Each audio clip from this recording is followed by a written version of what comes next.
Il était une fois, dans un petit village ensoleillé appelé Lumière, une jeune fille nommée Hawa. Hawa était belle, avec un sourire chaleureux et des yeux pétillants, mais elle était souvent seule. Ses parents avaient mystérieusement disparu lorsqu'elle était encore enfant, et elle avait été élevée par sa grand-mère, Maïmouna, jusqu'à ce que celle-ci s'éteigne quelques années auparavant. Hawa vivait seule dans une modeste mais charmante maison en bordure du village. Le village de Lumière était connu pour sa beauté et ses habitants bienveillants. Cependant, malgré la gentillesse des villageois, Hawa se sentait souvent isolée. Certains murmuraient qu'elle portait en elle une malédiction car sa famille avait disparu de manière si étrange. Malgré sa solitude, Hawa travaillait dur chaque jour. Elle cueillait des plantes médicinales qu'elle utilisait pour soigner les villageois et confectionnait des vêtements qu'elle vendait au marché. Ses activités lui permettaient de subvenir à ses besoins, mais elle aspirait à une connexion plus profonde avec les autres. Un matin, alors qu'Hawa se rendait à la rivière pour laver des vêtements, elle croisa le chemin de Sadio, un garçon du village. Sadio lui sourit gentiment et lui demanda si elle avait besoin d'aide. Hawa, surprise par sa proposition, accepta avec gratitude. Ensemble, ils discutèrent et rirent au bord de l'eau, tissant lentement une amitié. Près de la rivière vivait une vieille femme sage nommée Kimba. Kimba était connue pour ses connaissances en herbes médicinales et ses histoires fascinantes. Elle aimait s'asseoir sous un grand baobab et raconter des contes du passé. Chaque fois qu'Hawa passait, Kimba l'appelait et l'invitait à écouter ses histoires. Hawa adorait ces moments et s'asseyait avec Kimba,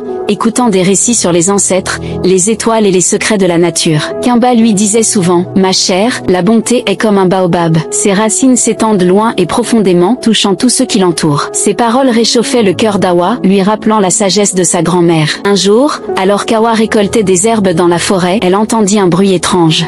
En s'approchant prudemment, elle découvrit un homme blessé étendu sur le sol. Cet homme, appelé Moussa, était un étranger dans le village de Lumière. Il avait fui un conflit dans sa propre terre et avait trouvé refuge ici, mais il avait été attaqué par des brigands. Hawa, avec son cœur compatissant, soigna les blessures de Moussa et l'amena chez elle pour qu'il se rétablisse. Les villageois étaient méfiants au début, se demandant qui était cet étranger. Cependant, en voyant la détermination et la gentillesse d'Hawa, ils commencèrent à offrir leur aide et à accepter Moussa parmi eux. Moussa, reconnaissant de l'hospitalité et des soins d'Hawa, partageait avec elle des histoires de sa propre terre et des compétences qu'il avait acquises, notamment l'art de la poterie. Fasciné, Hawa apprit rapidement cet art, et ensemble, ils créèrent de magnifiques poteries qu'ils vendirent au marché. Le lien entre Hawa et Moussa se renforça, chacun trouvant en l'autre un ami et un partenaire. Leur collaboration transforma non seulement leur vie mais aussi celle des villageois, qui apprirent à connaître Moussa et à apprécier ses talents. Les poteries qu'ils fabriquaient devinrent célèbres dans la région, attirant des visiteurs d'autres villages. Un jour, une grande fête fut organisée dans le village pour célébrer la récolte. Tous les villageois, y compris Hawa et Moussa, se rassemblèrent sur la place du village, partageant nourriture, musique et danse. Ce fut lors de cette fête que quelque chose d'extraordinaire se produisit. Alors que la nuit tombait et que les étoiles brillaient dans le ciel, un groupe de voyageurs arriva au village. Ils étaient vêtus de riches habits et portaient des symboles royaux. Leur chef, une femme majestueuse nommée Reine Amina, s'avança et annonça qu'il recherchait une personne particulière, Hawa.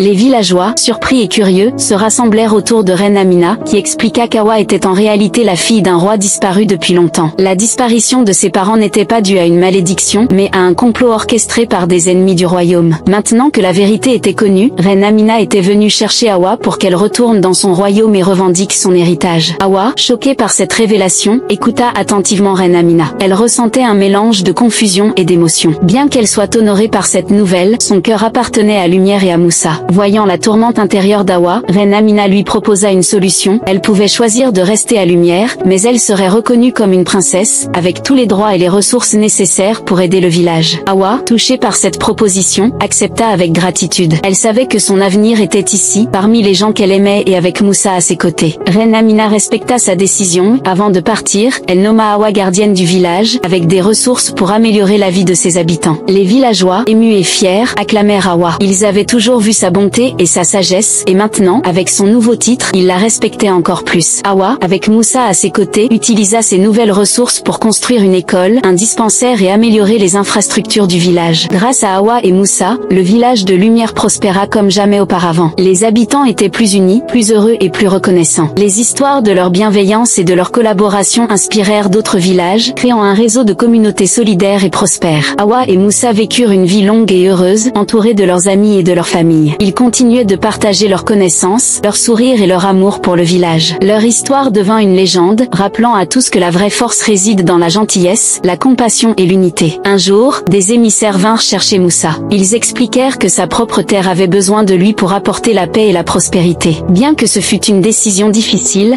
Hawa encouragea Moussa à suivre son destin. Ils se promirent de rester en contact et de continuer à partager leur sagesse et leur amour, peu importe la distance. Moussa partit avec les émissaires, laissant derrière lui un village transformé par sa présence. Hawa, bien que triste de le voir partir, était fière de l'homme qu'il était devenu. Elle continua de diriger le village avec sagesse et compassion, inspirant tous ceux qui la connaissaient. Les lettres de Moussa racontaient des histoires de sa nouvelle vie et des merveilles qu'il accomplissait. Hawa, en lisant ces lettres, se sentait connectée à lui malgré la distance. Leur lien, forgé par des épreuves et des moments de bonheur, restait fort. Les années passèrent, et Hawa devint une figure légendaire non seulement dans Lumière mais aussi dans les villages environnants. Son histoire et celle de Moussa étaient racontées comme des exemples de la puissance de la bonté, de la compassion et de l'amour. Alors qu'Hawa vieillissait, elle passait de plus en plus de temps à raconter ses propres histoires aux enfants du village, assise sous le grand baobab où elle avait autrefois écouté Kimba. Les enfants, les yeux écarquillés, écoutaient attentivement, absorbant les leçons de sagesse et de gentillesse qu'elle partageait. Un jour, Moussa revint au village de Lumière. Les villageois l'accueillirent avec joie, et lui et Hawa se retrouvèrent, plus heureux que jamais. Ensemble, ils continuèrent d'œuvrer pour le bien-être du village, leur amour et leur dévouement servant de modèle à tous. Ainsi, Hawa et Moussa vécurent une vie remplie de bonheur et de réalisation, leur histoire restant à jamais gravée dans les cœurs de ceux qu'ils avaient touchés. Le village de Lumière, guidé par leur exemple, prospéra et devint un symbole de paix et de solidarité pour les générations futures. Morale de l'histoire, n'oubliez jamais que la bonté et la compassion peuvent transformer non seulement votre propre vie mais aussi celle de tous ceux qui vous entourent. La vraie force réside dans l'unité et l'amour partagé. Si vous avez apprécié cette histoire,